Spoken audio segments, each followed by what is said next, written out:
Which running back should you be starting and sitting in Week 10 for fantasy football? Stick around and we'll tell you. Welcome back, Endgame community. I'm Pierre. He's Chris. We are the Fantasy Endgame, and we are here to tell you which running backs should be in or out of your lineup based on matchups. We're going to go game by game and tell you about all the running backs that matter. Bye weeks are still in effect. We got 4 teams sitting out this week. That would be the Patriots, the Jets, the Bengals, and the Ravens. Start by talking about those running backs you really don't have to worry about. They are set and forget. They should be starting for you no matter what. Christian McCaffrey, Saquon Barkley, Austin Eckler, Derrick Henry, Nick Chubb, Travis Etienne, Alvin Kamara, Josh Jacobs, and Kenneth Walker. All right, we'll start as we always do with the Thursday night matchup. It's a rematch. I know it feels like the Falcons and the Panthers just played. That's because they did. But they are back now. What do you think Cordarrelle Patterson will do in his second game back from injury? I mean, I think he'll do just fine. I think he's a guy you got to start. Not as good a matchup as he had last week, but still. Falcons, they want to run the ball as much as possible. They have a great offensive line. He gets goal line, red zone opportunities. You got to start Patterson. He's looking like all of a sudden a very solid RB2, a strong start here. And look, I'm not expecting a Joe Mixon type performance like we saw against the Panthers last week. But look, this team is obviously not playing for anything but their draft position. The defense is still okay, but Cordarrelle Patterson has been good. The Falcons can run. I think you definitely should be starting Patterson if you have him. Tyler Algier, look, he hardly got any carries. We got a ton of yards. I mean, does he have some value based on the matchup? I think so. I think not only based on the matchup, but just based again on how much they want to run the ball. And we know Cordarrelle Patterson is not a guy that's going to get 25 touches. There's going to be enough here for Algier. And look, this is 3 weeks in a row where Algier has been pretty good in fantasy. So not a must start like Patterson, but if you need him, you can start him. Yeah, I mean, he stays, even with Patterson coming back, I think on the RB3 radar. You could flex him. You could put him in as a replacement, because of buys. So Algier does still have some legs because Falcons just really have a good offensive line. And on the other side, well, Dante Foreman didn't do so great against the Bengals. Obviously, letdown game there. Can he get it back and do what he did 2 weeks ago against the Falcons?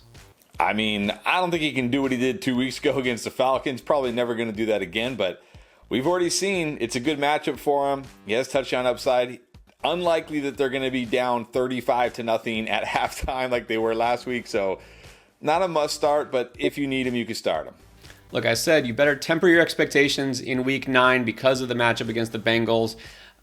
I would say kind of the same thing, but at the same time, I feel like you have to start Foreman because, again, the Falcons, not great defensively. You know that Foreman has been pretty good when he's given the chance. So I like Foreman this week. I'm putting him in my lineups wherever I have him.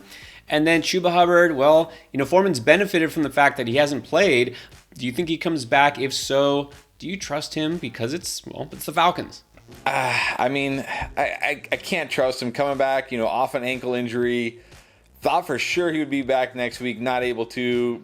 Starting to wonder if this injury is more serious than we know. So I really worry that even if he does play, he'll be limited. And I just can't do it with Chuba Hubbard. I'm going to sit him this week. Yeah, I agree. I mean, until we see he's 100%, but also based on the fact that Foreman did look really good last time, he's been strong. I feel like I don't want to start Hubbard if I don't have to. Seahawks taking on the Bucs. You might have noticed some running backs switching places here. Kenneth Walker, I think he's proven now. You don't have to question him. You're going to start him even in this tough matchup. And Leonard Fournette, consequently, he's not a no-brainer here. I mean, look, Fournette just looking sluggish. This run offense, as you know, is one of the worst, not just this year, but historically. I mean, how low are we on Fournette? I mean, I'm not low enough to bench him unless you have just really good options. I still think you have to start Fournette. You can't get excited having Fournette. You're just praying for your double-digit points, basically. Maybe he falls in the end zone. Maybe he catches 4 or 5 passes. So you got to start him, but no one's feeling good about it, right? I don't see how you could. I mean, the yards per carry just keeps going down. I mean, the rushing total. But Like you said, the one thing is he's still catching a lot of passes. Really thought Rachaad White might cut into that. Fournette's still one of the leading receivers almost on a weekly basis. So he gives you that floor. He could always score touchdowns. So you don't love it, but you almost kind of have to start him unless you're in a shallow league. And then speaking of Rachaad White, interesting to notice that all of a sudden he's getting as many carries as Fournette. Does that mean something? I think it means something, but I don't know if it means enough this week. I mean, maybe with the buys and injuries and things, you're just absolutely desperate. But that's the only way I can put Rachaad White in my lineup, is if I'm just completely desperate. I mentioned this in the waiver wire video. I think he's a good stash, but I'm not putting him in my lineup, at least not this week. But he's a good piece to have on the bench, as he has been all season. We'll see what happens there. Vikings at the Bills. Just when you thought Dalvin Cook might enter that no doubt must start territory, kind of a letdown game. Very tough matchup here against Buffalo. Is he still a guy that is kind of a must start though? I think, again, kind of like Leonard Fournette, you have to start. I mean, I'm more excited about Dalvin Cook than I am about Leonard Fournette, but he's one of these guys you kind of have to just start him and take what you get, because it's not like there's, like, look at the running back landscape. It's brutal every year. It's brutal right now. If you have Dalvin Cook, you got to put him in your lineup and just hope for the best. Look, it may not feel this way, but the Vikings have a better record than the Bills at this point. I mean, I don't know how. The Vikings just keep winning. I'm not saying they're going to go in and beat Buffalo on the road, but I wouldn't be surprised. Look, Cook always has touchdown upside. He's been good for the most part this year. Yeah, you have to start him. Don't be too scared away by this defense. And then on the other side, still pretty much Devin Singletary, despite all those changes. How do you feel about him? Same way I always do. If you need him, you can start him, but not a guy like I feel like I have to put in my lineup. Agreed. I mean, he's kind of that, I wouldn't even say RB2, like high-end RB3 as a floor play, but that's about it. So he's a start if you have nobody better. Lions at the Bears. Let's see what happens here. DeAndre Swift now, first of all, the touches. I know you talked about this in your panic video, of course. You should be panicked because he's barely touching the ball. But do you think this Bears defense is kind of the remedy for him? Well, the nice thing is last week Dan Campbell said, we're going to limit him, you got to protect him or whatever. Well, this week so far he said he came out of it feeling great and we expect to give him more work. So I guess, we got to go with what Dan Campbell says because so far he's been accurate. So I feel okay about DeAndre Swift. I don't feel great about him, but I feel okay, and it is a good matchup. And look, he did great with the limited touches he got last week. So I still kind of feel like if you have DeAndre Swift, you almost have to start him and just hope for the best. I feel a little better, I would say. But again, I think it's going to be another week or two before we see really more significant carries for him. He's startable, but I'm not going to go so far as to say you have to put him in your lineup because, again, I'm afraid there's going to be like 6 or 7 touches total, and that's it. So even despite the matchup, to me, Swift is a start if you need him.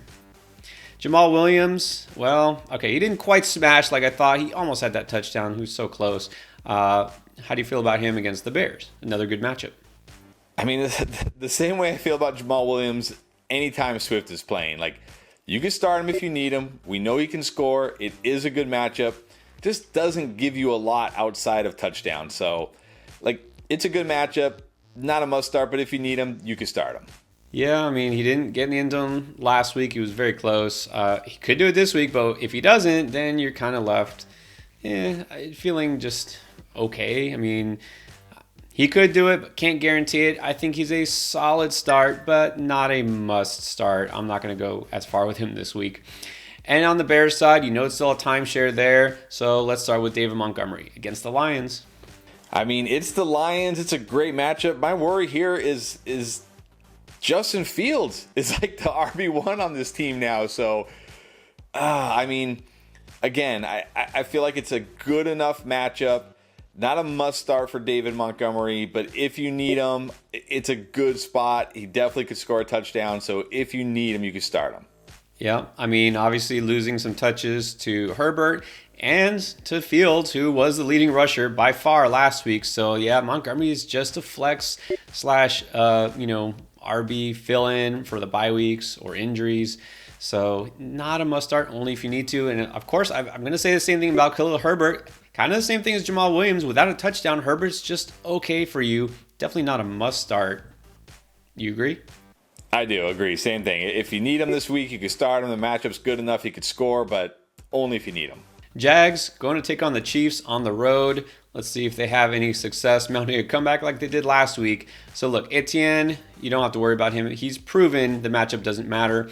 On the Chiefs side, I mean, do we really have interest in either of these running backs? Let's start with, I don't know, is he still the starter, I guess, Isaiah Pacheco? Yeah, not starting him. I mean, even if he scores a touchdown, what are you going to get? Like, you're still getting nothing, even with a touchdown. Like, this is they don't run the ball. It's all Patrick Mahomes, as it probably should be, not starting Pacheco. Yeah, I mean, honestly, they really don't need much of a running game. So Pacheco, you'd have to be really desperate, but I will keep him on my bench. And I'm going to say the same thing, CEH, touchdown or bust, but I'll probably err on the side of assuming he'll bust. Yeah, and even with a touchdown, he might still bust. So no, not starting either of these running backs. Browns taking on the Dolphins. What are your thoughts on Kareem Hunt? He did see a little uptick in usage last week, but some people think that was just because they were trying to show him off before the trade deadline, which nothing happened. So does Kareem Hunt have value in this matchup? I'm kind of torn on what we're going to see from Kareem Hunt, because part of me wonders if, now that the Browns have him for the rest of the season and then he's likely going to walk, do they just start giving him more touches like we've seen in the years past because they don't really care if he stays healthy since they're not trading him? Or do they just continue with the role he's had? So not ready to put him in my lineup. Now, look, we know the Dolphins are a terrible defense. So, again, another guy just because of the matchup, kind of like Khalil Herbert. If you need to flex him, you can, but not a must start. Yeah, it's such a weird position for the Browns now because they don't look like they're going to be a playoff team. But then Watson's coming back, but then Hunt is just kind of in limbo. I don't know. I'm just viewing him purely as a handcuff. He hasn't had standalone value really all year. I don't think it's going to happen this week. I'm keeping him on my bench. And then the now suddenly interesting backfield, aggravating backfield. Just when you thought Raheem Mostert was a solid lock as an RB2, oh no, here comes Jeff Wilson. Let's start with Mostert. What is his value this week? Again, another guy like Hunt, Herbert, only because the matchup is so good. If you need him, you can flex him, but definitely not a must start, and definitely would be very nervous having Mostert in my lineup this week. I'm going to have to agree. Just when it looked like he was dependable, nope. And, he had exactly the same number of carries as Jeff Wilson, which is worrisome because they just got Jeff Wilson. So Mostert is kind of that emergency play, really nothing more. And then what about Jeff Wilson? Do you value him any more than Mostert, like if you had to pick? I do. I like Jeff Wilson this week. Look, the Browns' bottom 5 run defense.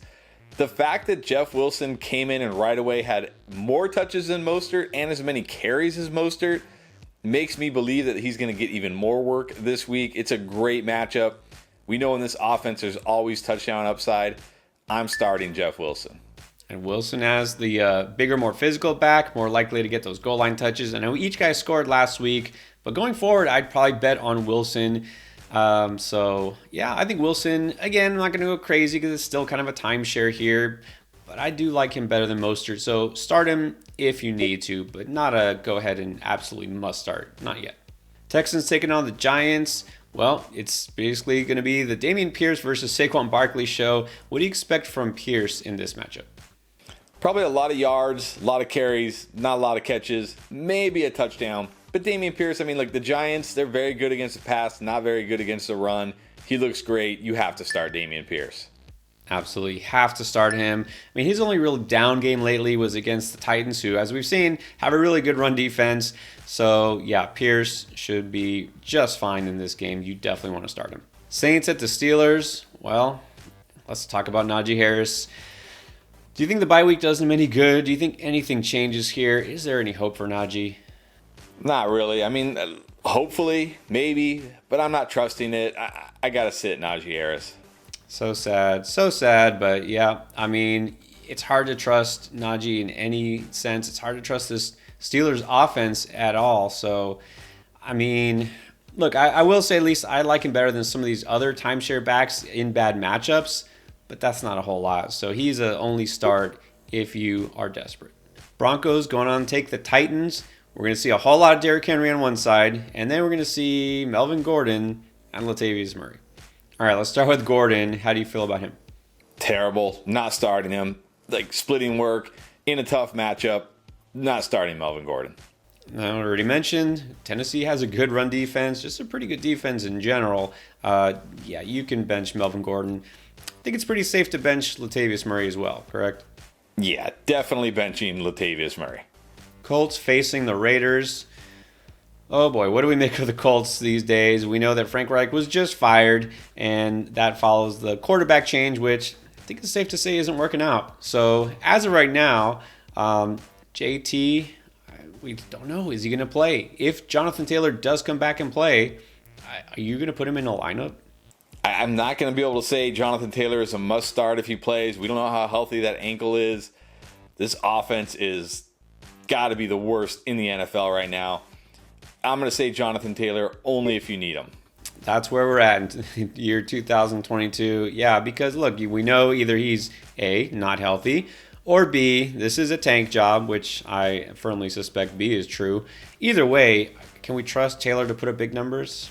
No. I mean, again, I would take him over some of those guys we already talked about, like maybe like a, Clyde Edwards-Helaire, but he's only a start if you need it. I agree. Now, if he doesn't play, do you think Deion Jackson does any better? I mean, at least Deion Jackson's ankle is healthy, so that's a plus. It's not the worst matchup. The problem, again, is this offense. I can only put Deion Jackson in the if you need him category. Yeah, I mean, we can't go much higher on anybody in this whole Colts offense, so agreed. Deion Jackson only if JT is out and only in case of emergency. Cowboys at Packers. Boy, in the preseason, that sounded like a great matchup. Not so much now. All right, let's start with Zeke, who probably will play. That's the way Jerry Jones wants it. Do you roll out Zeke Elliott against this Packers run defense, which is not very good? Like, he can always score. Another guy just touchdown dependent. The matchup isn't bad. I do worry, about the knee not being 100% and him being even less effective than he already was, which was pretty bad. But still, he's got touchdown upside. If you need him, you can start him. Yeah, I probably won't have him as a top 25 running back this week, but not too much lower. He's kind of on the RB3 radar, so you could play him, hope for the touchdown, but don't get carried away. Tony Pollard, I imagine we have him a little bit higher. I do. I actually like Tony Pollard this week. I think Zeke will be somewhat limited by Zeke standards. We know Tony Pollard can hit on a big play. It's not a great run defense. I like Tony Pollard this week. Not a must start, but a good start. Yeah, I think he's definitely a good start. In a dream world, Zeke just doesn't play, and we get to see what Tony Pollard can do again, like he did a couple weeks ago. But yeah, I think Pollard is definitely a strong start. Not absolute must start like he was 2 weeks ago, but a strong start. And then, Aaron Jones, it's hard to say for sure, but it sounds like he maybe dodged a bullet too. Might play in Week 10. If he does, are you rolling with him? Man, you got to be nervous if you are playing Aaron Jones this week, coming off some kind of foot, ankle injury, probably less than 100% against a tough Cowboys defense. I mean, if you need him, you can start him, but I can't say Aaron Jones is a guy you have to start this week. Yeah, it's so hard to tell because this is a guy who, it relies on his speed and explosiveness and getting the outside, and just don't know if it's going to be there. So, look, if he's just 100% clear, no issues whatsoever, I'd roll with him. I would. I'd take the chance because, he also is a pass-catching running back and gives you some floor. But if he's limited, if he's questionable going into the game, I would opt for sitting him most likely. And then let's talk about A.J. Dillon, either with or without Jones. If Jones doesn't play, does that make Dillon a must-start? No. Even if Jones doesn't play, I can't put A.J. Dillon any more than an if-you-need-him guy because it's a tough defense. It's a terrible offense. It's a terrible run game. Like, if you need Dillon, you can start him, but that's only if Aaron Jones sits. Yeah, I mean, honestly, if Jones suits up at all, then you got to keep Dillon on your bench. Even without Jones in the second half last week, that didn't help the offense at all. He got stuffed repeatedly. He's one of the worst in terms of explosive rate as far as running backs go. One of the leaders, in a bad way, as far as gains of 1 yard or less. Just continues to get stuffed. I think you have to sit Dillon unless Jones is completely out. Cardinals at the Rams. Another game that sounded a lot better in the preseason on paper. Right now, two teams that are on the outside looking into the playoff race. So let's start with James Conner. He's back. Looked okay. Do you think he can do anything against the Rams? I mean, he could probably do something. It's a tough run defense. The Cardinals have a terrible defense. They just end up throwing the ball 40 plus times. Not a lot here for the running backs. Got to find the end zone. I mean, it's hard on a week like this to say sit James Conner. So I'm going to say if you need him, you can start him. Well, you know, the Rams do have a pretty good defense, but they have an even worse offense. And I really don't think they can put up points on the Cardinals. So, I think Connor's fine. He's more of a low-end RB2 to me. Not an absolute must-start, but I think he's okay this week. I think he's an okay start. And then the return of Cam Akers, just like we were all hoping for. And he got, I think it was 3 yards on 5 carries, something like that. So I still have to ask, Cam Akers in fantasy? No, not starting Cam Akers. I didn't think so. No, even me. No, I'm not. And then Darrell Henderson, maybe he's still the lead back. Does he do anything against Arizona? No, I can't trust him. I mean, Malcolm Brown was getting run last week. Darrell Henderson did look pretty good with his touches, but you just can't trust it, what he's going to get. So I'm not starting Darrell Henderson. No, I'm not starting Darrell Henderson. And look, I don't think we are ready to talk about him yet because we don't know for sure. But Kyren Williams might be back at some point, and maybe all of a sudden we don't even need to talk about Darrell Henderson because he's not getting touches anymore. We'll see. And then the last matchup of the week is going to be the Commanders at the Eagles. We'll see how that goes for Washington. So let's start with Antonio Gibson. Is he now the lead running back for Washington, and does it really matter? Yeah, so I was going to say, I mean, he might be, but does it matter? Probably not. And I will say one thing about the Eagles is their pass defense is much better than their run defense, but still, it's the Commanders, it's Antonio Gibson, Brian Robinson's still involved. Maybe J.D. McKissic will play, I don't know, but it doesn't matter. I'm not starting Antonio Gibson. I mean, what you're hoping for is not even rushing yards, is that he catches a few dump-offs, but yeah, he's just a desperation flex.